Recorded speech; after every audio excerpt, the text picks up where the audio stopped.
We're approaching the end of 2024, but the action's still coming thick and fast in the land of greyhounds, and we've got more Category 1 competitions to ponder over this weekend. We're going to kick off with the English Puppy Derby at Towcester, which gets underway on Sunday afternoon, and the 36-runner event. This year's event, there's a few unknown quantities and debutants. Liz and Rad McNair unleash a couple of their new progeny, and be interesting to see how they go. But I'm going to go with a bit of race experience. And Maxine Locke has really amassed a strong kennel in recent times, and I like Ballymac Kobe. She's six-handed, is Maxine, but this Ballymac Kobe, he was beaten on debut at Central Park, but I've been impressed with his back-to-back wins over the 500 metres at Towcester. He's shown a nice bit of early pace and has sustained a strong enough gallop. His overall clockings suggest that he's going to be a force to be reckoned with in this event, and if he can keep coming forward, then I fancy he can go all the way in the English Puppy Derby. So there's my anti-post selection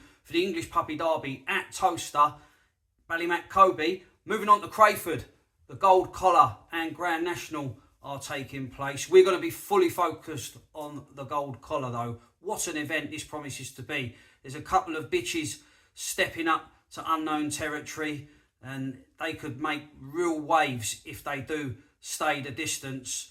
Queen Georgia is sure to prove popular, returning to competitive action. She's moved really well in trials. However, we're going to be with last year's finalist, I Am's a Sydney. John Mullin's charge has shown he's as good as ever, with reaching the Birmingham Cup final at Perry Bar and also contesting the Champion Stakes final at Romford. He's a dog that's got a nice bit of early and middle pace. He's well equipped to cope with his short run to the turn to put himself in A1 position by the third bend. And if he can get off the front, he might take some fetching in.